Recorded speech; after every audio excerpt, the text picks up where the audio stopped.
How to navigate your customer portal with Kilauea Pest Control. First off, what is your customer portal? Your customer portal is your electronic gateway enabling you to see your services that you have set up with us. You can find your portal at kilaueapest.pestportals.com. If you have not yet received your login, feel free to reach out to our office and one of our representatives can give that to you. When you first log into your portal, you will be taken to the summary page. The summary page will show you a brief overview of the service that you have with us, showing you your responsible balance, your recent services, and the months that you will be coming up due for service. Here, you can leave a positive review for the previous technician that you've had, or a not so positive review. The next tab is the History tab. The History tab will go over the previous services that we have done at your property, showing you what each of our technicians have done, and you can even update previous reviews that you have submitted to us. The next tab is your Billing tab.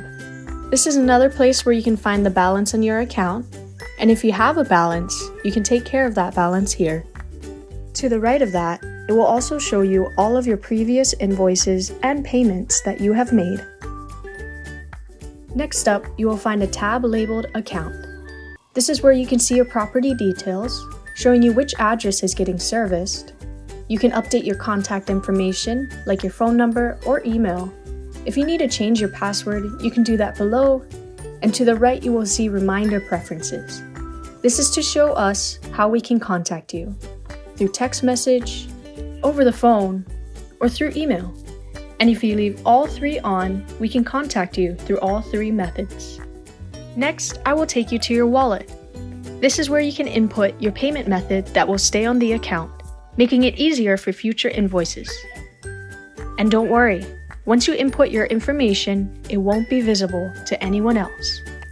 Under the File tab, you can upload photos or documents that can be visible to the office, technician, and you. Next up is the Product page. Similar to the Files tab, products can be uploaded here if ever needed. And that's the customer portal. I hope that helped, but if you still have any questions, feel free to reach out. We're always happy to help.